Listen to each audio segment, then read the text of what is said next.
Again welcome back to my channel guys. આ વિડીયોમાં હું જે વાત કરવાનું છું એ સામાન્ય તમને થોડું આશ્ચર્યજનક લાગશે, પણ હા, આ વસ્તુ સાચી છે.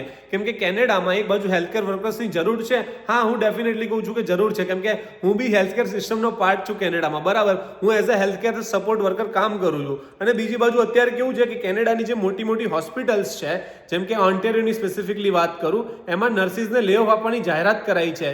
હવે આ બાબત કેટલા અંશે સાચી છે, ચલો એ આ વિડીયોમાં જાણીએ. સૌથી પહેલી વસ્તુ કે કેનેડાની બે હોસ્પિટલ છે, બરાબર. એક લંડન હોસ્પિટલ થઈ ગઈ ને એક ઓટવા હોસ્પિટલ થઈ ગઈ. એમાં અરાઉન્ડ 750 નર્સિસને લે ઓફ આપવાની જાહેરાત કરાઈ છે, અને એ બી રિસન્ટલી. અને આ ન્યૂઝ બહુ જ વધારે વાયરલ થઈ રહ્યા છે.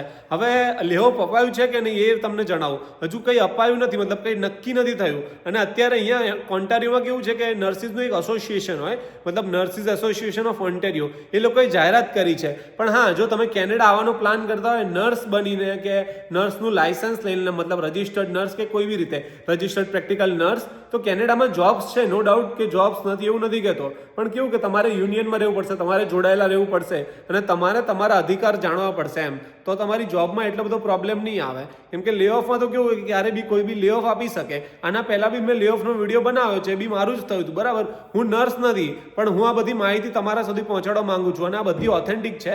અને આ બધી માહિતીની લિંક તમને મારા ડિસ્ક્રિપ્શન બોક્સમાં મળી જશે. જો તમને મારો આ વિડીયો ગમ્યો હોય તો તમારા મિત્રો સાથે શેર કરી દેજો જે કેનેડા આવવા માંગે છે as a nurse. Thank you so much.